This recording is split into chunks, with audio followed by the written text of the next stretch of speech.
चारित्र प्रावृत के प्रारंभ में संस्कृत टीकाकार श्री ईश्वर सागर सूरी मंगलाचरण करते हुए प्रतिज्ञा करते हैं। वाक्य कहता है, सूरी का अर्थ आचार्य ही होता है ऐसा एकांत से नहीं लगाना। पंडित भी सूरी के नाम से कहा जाता है। इसलिए इनका जो सूरी शब्द जुड़ा है, ये पंडित और पंडित के साथ पट्टारकों के साथ भी ये प्रयोग किया जाता है।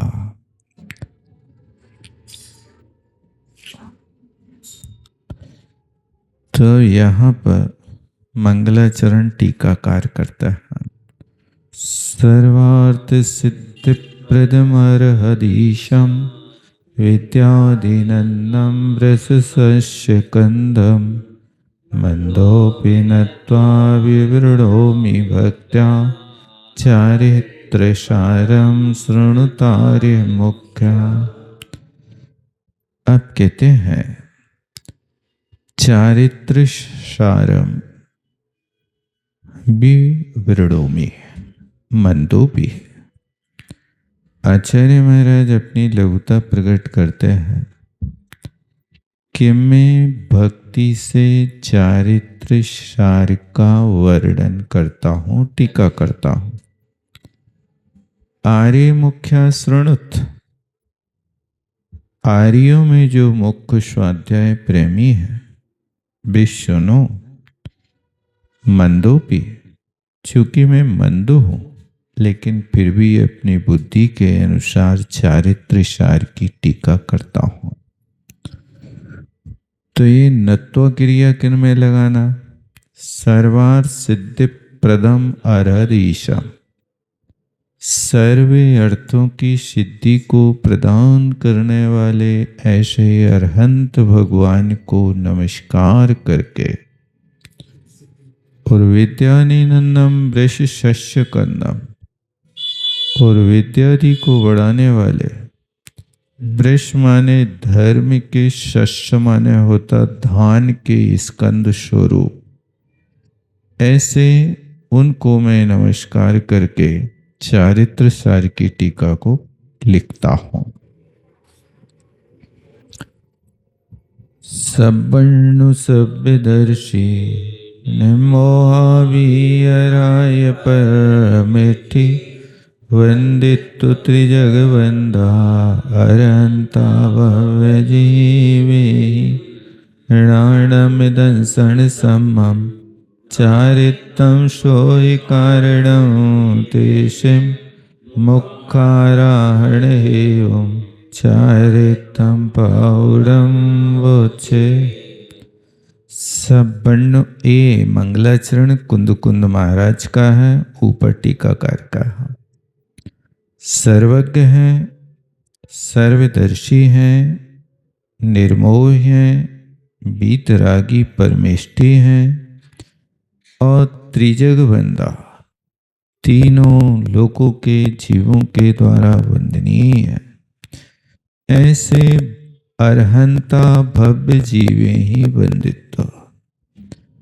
ऐसे अरहंत परमात्मा जो भव्य जीवों के द्वारा वंदना करने के योग्य है, ऐसे अरहंत भगवान को नमस्कार करके ज्ञान सम्यक ज्ञान, अथवा यूं लगाएं ज्ञान दर्शन सम्यक तो चारित्र, ये चार प्रकार की आराधना कही जाती है।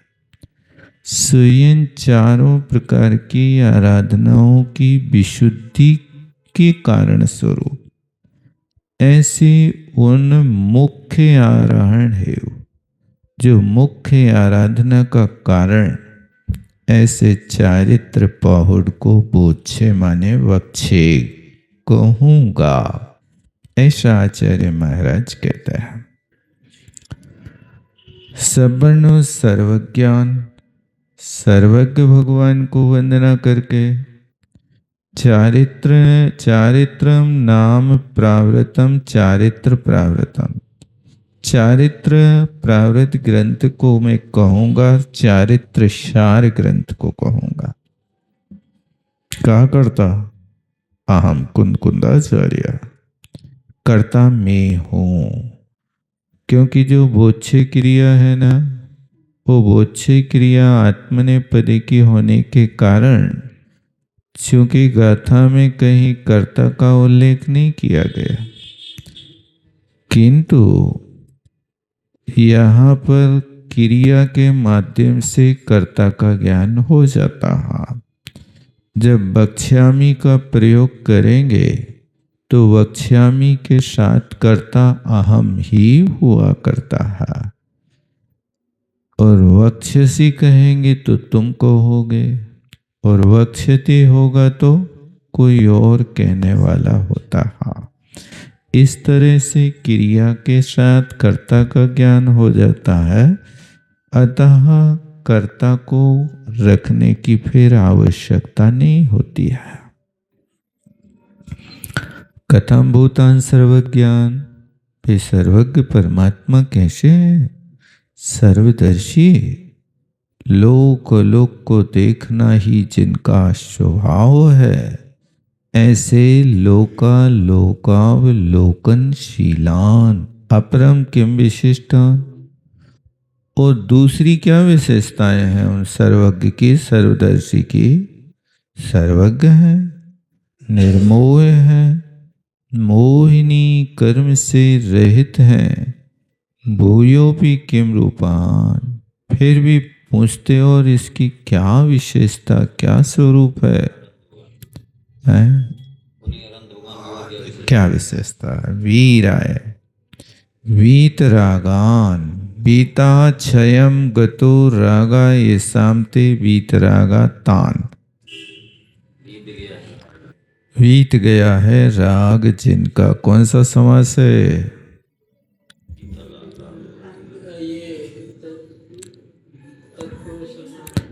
बहुव्रीहि कहलाता है। अन्न पदार्थ प्रधानो बहुव्रीहि। अन्न पदार्थ क्या है? ये शाम करके बता रहे ना, तो ये शाम माने जिनका, तो समास कर रहे हैं, व्युत्पत्ति कर रहे किसी की, समास कर रहे किसी के साथ। तो वीतरागान, बीता, बीता माने क्षया, बीत गया माने क्षय हो गया। क्या? रागो येषां ते, ते के बे वीतरागा तान। समास करने पर प्रथमांत होता है, बाद में फिर जो विभक्ति लाना होती है उस विभक्ति के साथ प्रयोग कर दिया जाता है। इसलिए वीतरागान ए द्वितीया का बहुवचन लगाना। तत्पुरुष समास की क्या परिभाषा है?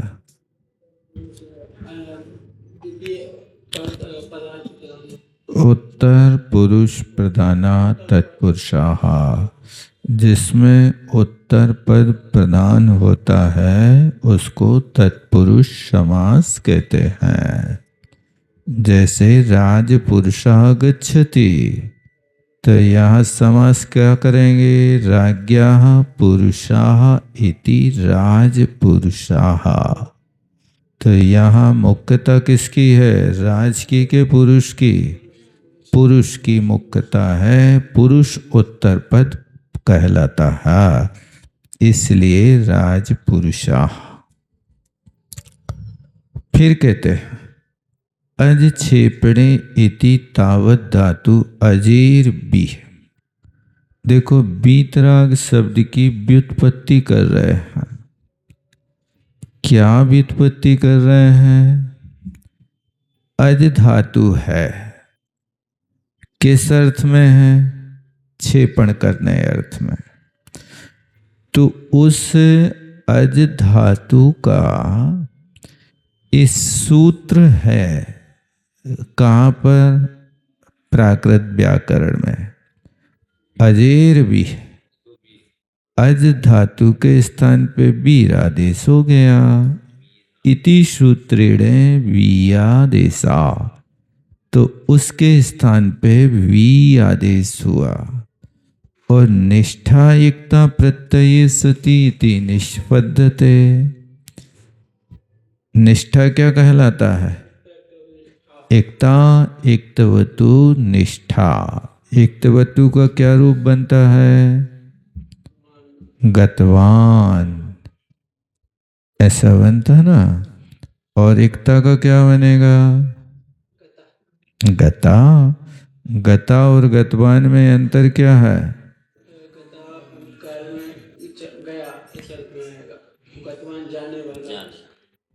गतवान भी भूतकाल में है।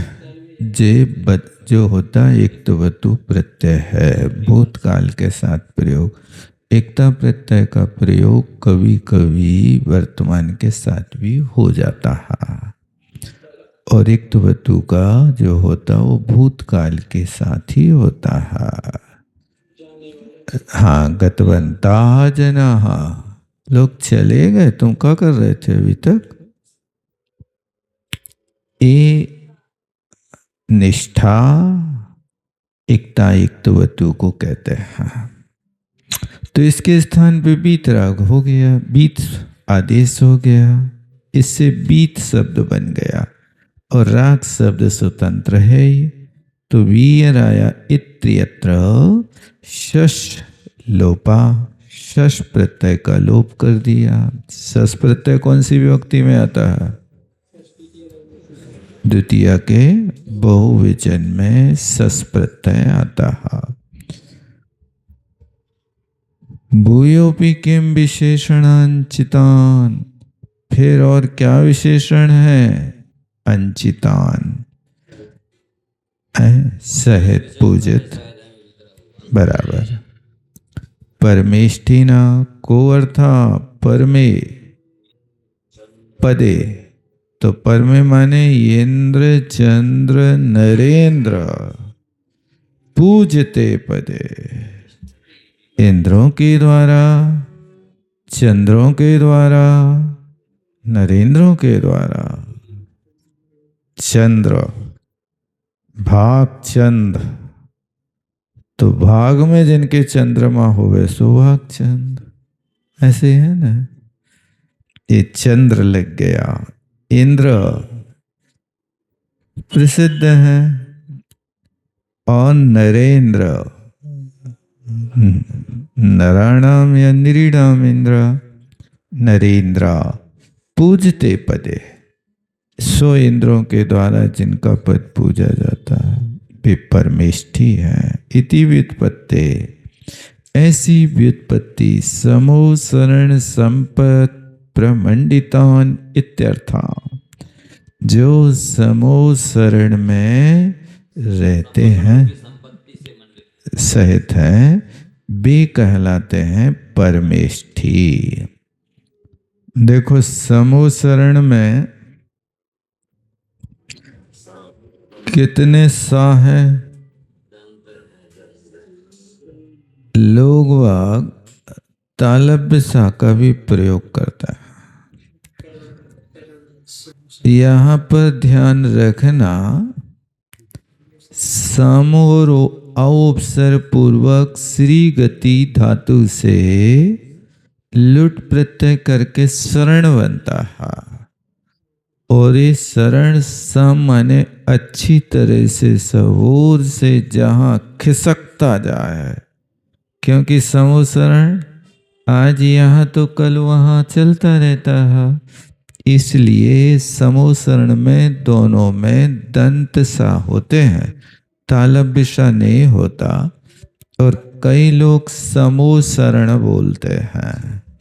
तो ये समोशरण आप संस्कृत से नहीं बना सकते।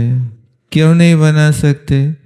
क्योंकि सम और औ है, वा के लिए यहाँ ऊ हो नहीं सकता, सा पड़े है। इस अपेक्षा से लिखते समय ध्यान रखना, इस समवसरण ऐसा शब्द देखो, वहाँ पर तालब्य सा का अर्थ करेंगे तो उसमें शरण का अर्थ भी श्री धातु एक तो दुखी अर्थ में भी आती, शरणाति तुदति, दुख देने वाला हो जाता, तालब्य शाह अर्थ हो जाता। अरे शब्दों का अर्थ बदल जाता है। बहुत लोग, अब वो क्या है, कई लोगों को पता नहीं चलता। कभी शक्कर को, उनको सा से मतलब है, चाहे षटकोण को हो, चाहे शक्कर को हो, चाहे सर्वदा को, उनको तो सा जानना चाहिए। हाँ,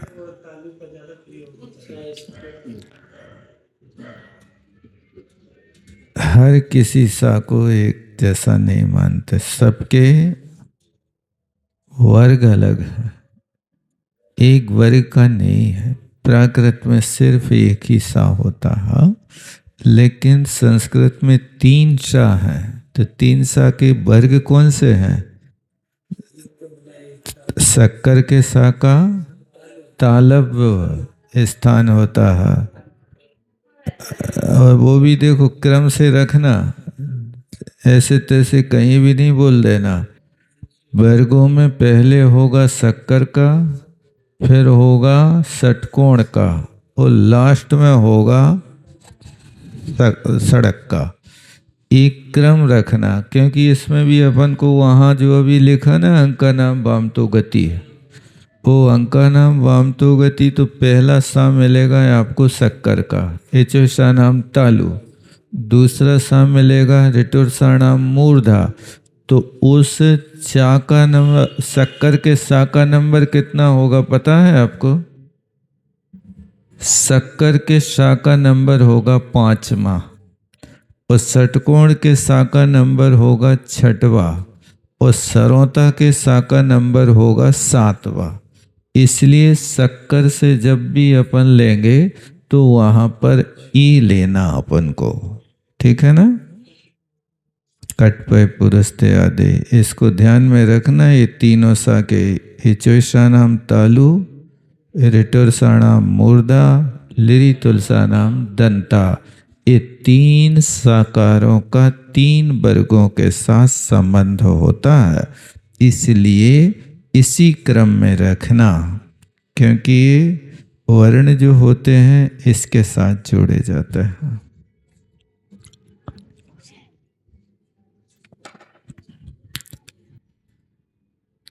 त्रिजगवंदा, त्रिजगत वंदितान, तीनों लोकों के द्वारा वंदित है। त्रिभुवन स्थित भव्य जन पूजितान इत्यर्थ। तीनों लोकों में स्थित रहने वाले भव्य जीवों के द्वारा जो पूजित हैं, वे त्रिजग वंदितान कहलाता है। प्राकृत में त्रिजग वंदाय द्वितीया का बहुवचन है। इत्यर्था। पुनरपि कथम भूतान, वे कैसे हैं अरहंता? अरेर मोहा रकारेण रजो लभ्यते तत्तु ज्ञानवर्ण दर्शनावर्ण कर्मद्वय लभ्यते तथा तीनिव प्रकारेण रहस्यम अंतराया कथ्यते। तो यहाँ पर ये कहना चाह रहे हैं कि अरहंत शब्द की व्युत्पत्ति कर रहे हैं। तो अरहंत में जो आ है ना, वो अरि का वाची है। अरि माने होता दुश्मन। तो कर्मों में सबसे बड़ा दुश्मन कौन है? मोहिनी कर्म है। इसलिए अरि मोहा, मोह है। अरि माने मोह। और फिर उसके बाद रकारेण, रा है ना अरहंत का रा, उससे रज लगाना। रज माने ज्ञानावरणी और दर्शनावरणी कर्म को रज कहते, क्योंकि ये आवरण है ना इनके साथ, इसलिए इन 2 कर्मों को रज कहते हैं। तो रकार से अपन ने ले लिया ज्ञानावरणी और दर्शनावरणी, आ से ले लिया मोहिनी कर्म। तीनों प्रकारेण। अब उस रा से एक और अर्थ निकालते, रा माने रहस्य, और रहस्य का अर्थ होता है अंतराय कर्म।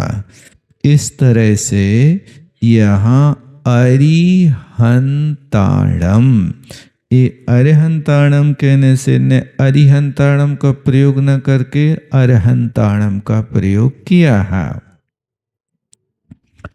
तो ये चार घातीय कर्म को जो हंता है, नष्ट करने वाले हैं, वे अरहंत कहलाते हैं।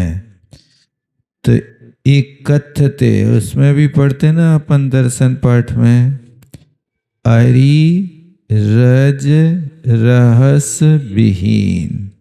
इसका अर्थ समझते कि नहीं समझते?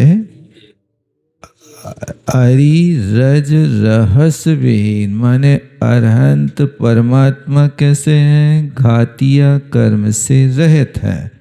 तो अरि का अर्थ मोह है, रज का अर्थ ज्ञानावरणी दर्शनावरणी है, और रहस्य विहीन माने अंतराय कर्म से। ऐसे चार घातीय कर्म को जो क्षय कर चुके उनको अरिरज रहस्य विहीन कहते हैं।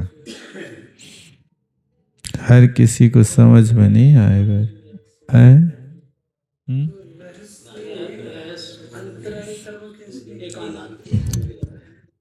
रहस्य का कुछ ऐसा होता है कि ये अपने आप में एक छुप करके रहस्य रखता है। अंतराय कब दानांतराय का क्षयोपशम हो जाए और आप बिना सोचे लाखों को दान कर दो। सोच के नहीं गए थे कि ये काम कर लूंगा, ये रहस्य है। अंतराय कर्म का क्षयोपशम उस स्थान पे हुआ और आज काम हो गया। में कभी भी अंतराय आ जाएगा पता नहीं चलता, वो रहस्य है। आप अपनी दुकान पे जाते हो, आप निर्णय नहीं कर सकते कि आज हम 1 लाख को बेच लें। जब सोच है कि अभी दिवाली है, सुबोहिनी ने होवे और सामान्य दिन होवे, सो लाख रुपये को ये ग्राहक दे जाए, ये रहस्य है। ये लाभांतराय कर्म का क्षयोपशम कब चुपके से तुम्हारे घर में आके बैठे बैठे तिजोरी भर देवे, ये उसकी विशेषता। इसलिए इसको अंतराय 5 कर्मों के साथ में यही लगाना। भोग की वस्तु है, लक्ष्मी भाग्यानुसार इसीलिए लिखते बराबर। सब ना हो तो कुछ भी कह लो, कुछ नहीं करेंगे, हो नहीं सकता। गुप्त रखता है अपना सब कुछ, रहस्य, इसलिए वो रहस्य कहलाता है। अच्छा है, रखना भी चाहिए। प्रकट नहीं होने पाता, कब लाभ हो जाए कोई को पता नहीं। आपकी कुंडली में तो है कि लाभ होगा, कौन सी तारीख को होगा पता नहीं है। और वो रहस्य जब कोई विशेष होता है तो रहस्य प्रकट होने लगता है। कुछ लोगों के अनुमान है कि जब दाहिनी हथेली अच्छे से खुजावे बीचों बीच, तो समझना कि आज पैसा आने तुम्हारे घर में, ये होता है। और बाई हथेली यदि हो रही है, खुजला रही है, तो आज तुम्हारे घर से जाने वाला है, सावधानी रखता। एक अरे मंत्र तंत्र क्या होते, यही तो सब चीजें कहलाती हैं, यही तो निमित्त ज्ञान होता है, इनके माध्यम से हो जाता है। आँख का फड़कना है, छिपकुली का गिरना है, और छिपकुली गिर रही तो कौन से अंग पे गिर रही, दाहिने पे के बाएं पे गिर रही है, और कहाँ गिर रही है। सर्वथा एकांत नहीं कि छिपकुली गिरी सो नहीं, कभी ऐसे अंगों पे गिर जाए कि जहाँ लाखों की प्रॉपर्टी मिल जाए, और कभी ऐसे अंगों पे गिरे कि जहाँ घोटाला हो जाए। ऐसा उसके अलग अलग दिए, अंग स्फोरण, छिपकली गिरन आदि आदि, ये सब निमित्त माने जाते हैं। एक बहन के यहाँ, 2 बार बोल गया, अब्बा कर गया, 2 बार आचार्य श्री के यहाँ हो यार, 2 बार हो गया। उन्होंने मान लिया जब भी बोलता है तो आचार्य श्री की हार हो जाती है। सही चीज बोलते कि दूध आदि पर से आ गया है तो कुछ अच्छा होगा ऐसा। 2 बार बहन का ऐसे ही तिलवाना में चौका लग रहा था। दूध का तो हमने नहीं सुना। 2 बार बोला पूरा उसी दिन आचार्य श्री के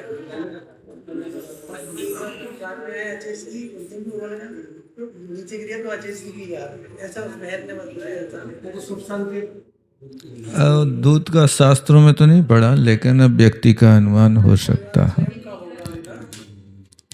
चलिए,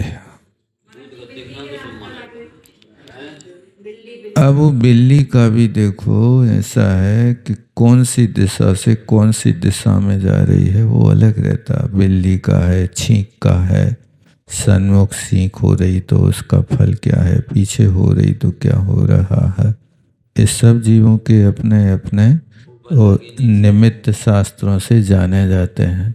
अपने यहाँ बिल्ली को अशुभ मानते हैं, कुछ देशों में बिल्ली को बहुत शुभ मानते हैं। बिल्ली दिख जाए तो अपने आप में शुभ हो जाए उनको।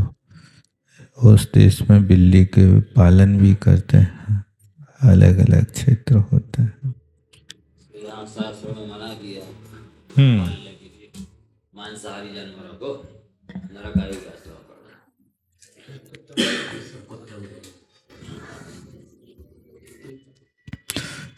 अब कुछ लोग पालते हैं तो उनको शाकाहारी बना देते हैं। जैनी भाई कुत्ते पाल रहे होंगे तो उनको दूध भात तो खिलाएंगे, मांस कहाँ से लाएंगे?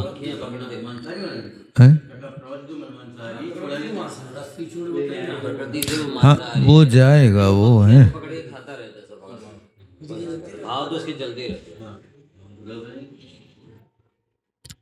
प्रकृति से जो जन्म से मांसाहारी नहीं लेते इसीलिए रोटी ना मिलने पर वही जाएगा। हाँ वो तो है ही, उसको कुछ भी मिल जाए।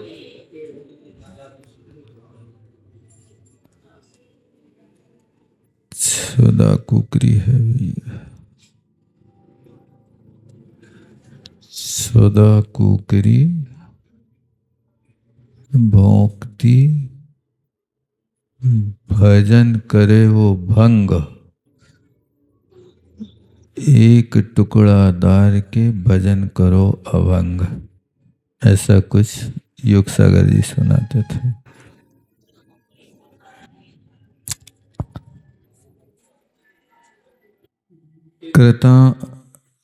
कृताम अनन्य संभवनी अर्हणाम पूजाम अर्हन्ति ती अर्हंता तान अर्हता। यानी जो अन्य जीवों में संभव नहीं ऐसी उनकी पूजा होती है, वे अर्हंत कहलाते हैं। तथा भव्य जीव ही वंद्या इति संबंध, भव्य जीवों के द्वारा जो वंदनीय है ऐसा संबंध लगाना। फिर तेषां सर्वज्ञानां घाति संघात घातन लक्षणायाः शुद्धे कारणम हेतुर्ज्ञानम दर्शनम सम्यक चारित्रम च कारणम।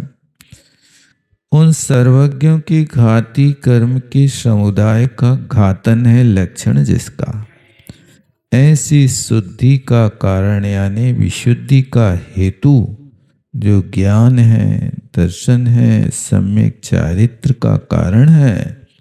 ऐसे सममिति शब्द एकत्र गृहीतोपि त्रिवियोज्या, सम्यक्त शब्द एक के आगे आदि दीपक रखा है, लेकिन वो सम्यक्त शब्द सबके साथ लगा लेना चाहिए। तीन अयम अर्था।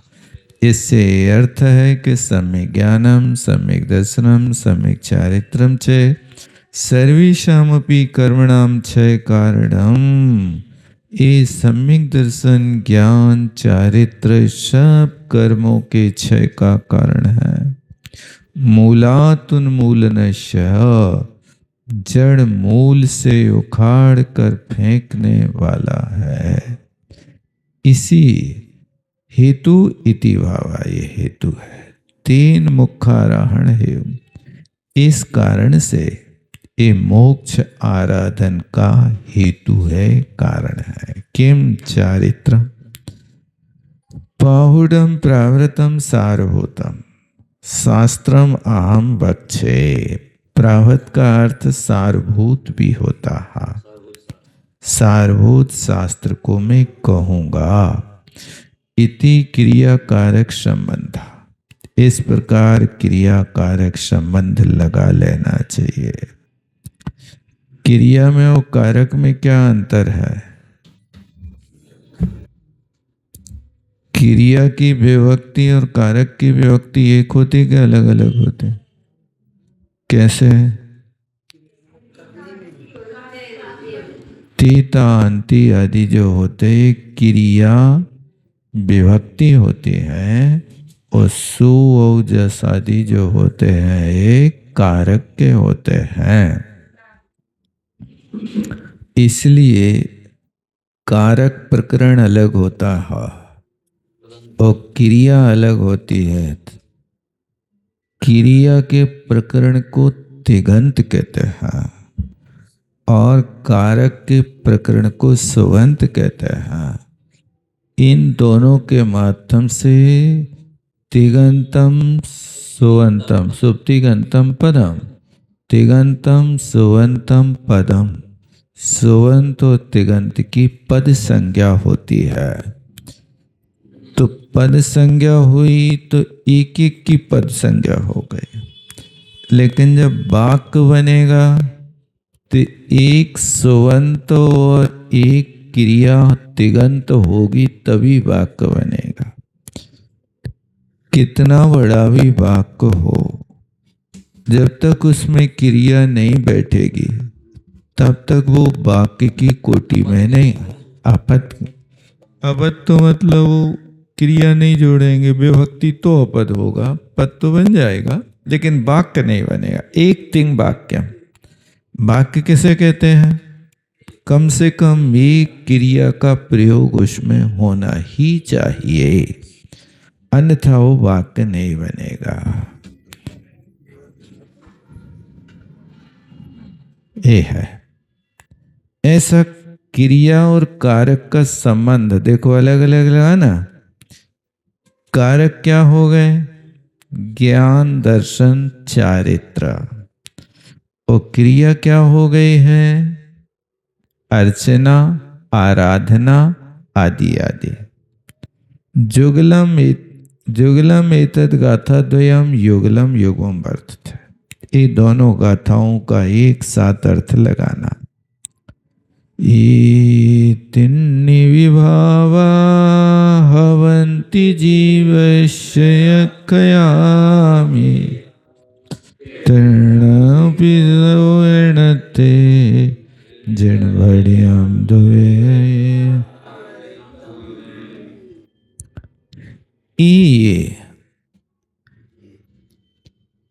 ये की कितनी मात्राएं लेंगे? 4 के 2। हिरस्य तो है, संध्यक्षराणि दीर्घाणि, ये संधि अक्षर है। लेकिन संधि अक्षर हिरस्य होगा कि दीर्घ होगा? हिरस्य नहीं होगा।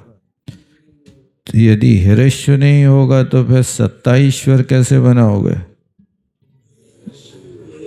27 स्वर बनाना, हिरस्य दीर्घ पिलुत।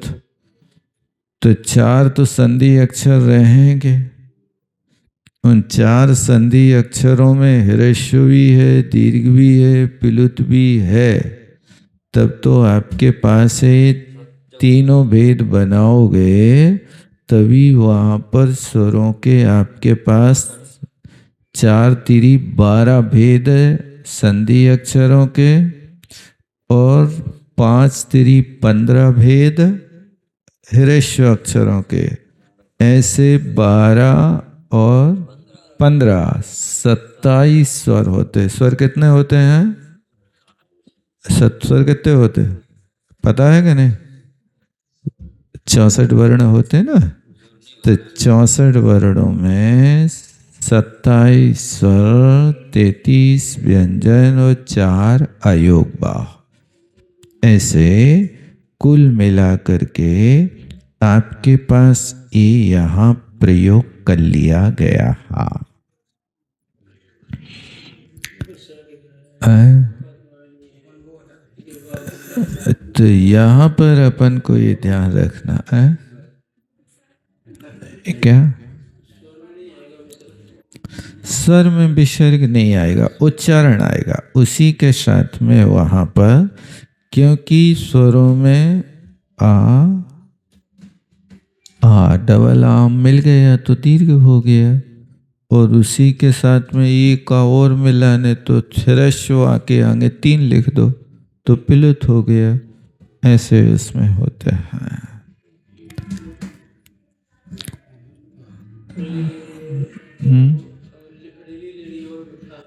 हाँ, रिरी लिरी और सावर्ण, इनमें सावर्ण है लितिसाम ह्रस्वा भावा,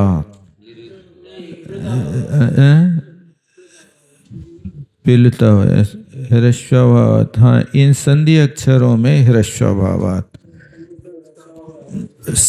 पाणिनि व्याकरण की अपेक्षा से ये जो स्वर है ये सिर्फ 58 ही रह पाता है, इनकी संख्या 64 नहीं हो पाती है, क्योंकि पाणिनि व्याकरण ने संधि अक्षरों को दीर्घ माना, तेसाम ह्रस्व भावात। इनमें ह्रस्व का अभाव कर दिया तो 4 वर्ण इनके कम हो गए, और रिरी और लिरी वर्ण इनमें दीर्घ या पिलुत नहीं, लेकिन इसमें ह्रस्व दीर्घ का भी निषेध किया है। नहीं वो लेते तो, लेकिन उन्हें ह्रस्व या दीर्घ भावात ऐसा कुछ रखा है। सवर्ण तो है वे, लेकिन सवर्ण हो करके भी रखी लघु सिद्धांत कौन दे, ये 4 तो अयोग भाग है।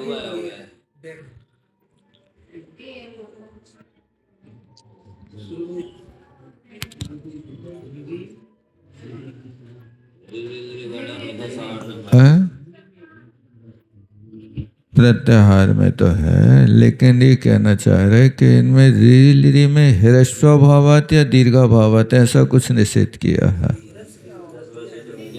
रिरी लिरी और ह्रस्व भावात या दीर्घा कुछ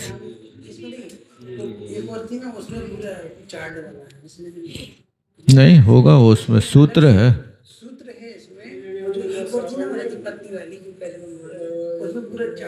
सुनो सुनो, इसमें तो सूत्र दिया, चार्ट से क्या लेना। सूत्र है वो, सी व्याख्या बढ़िया की। लाओ हम बता।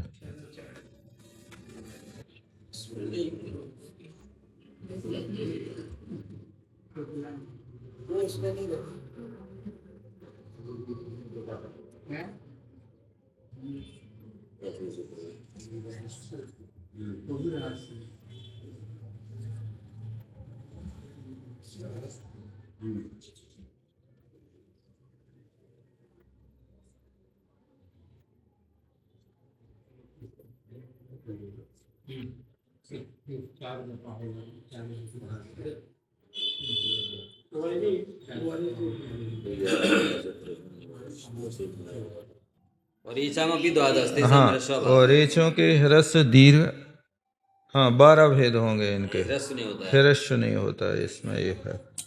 आयु ऋ ऐसा वर्णानाम प्रत्येकम 18 वेद, आयु ऋ के 18 वेद। ठीक ठीक ठीक। हाँ, ह्रस्व भावात, इनमें ह्रस्व नहीं होता।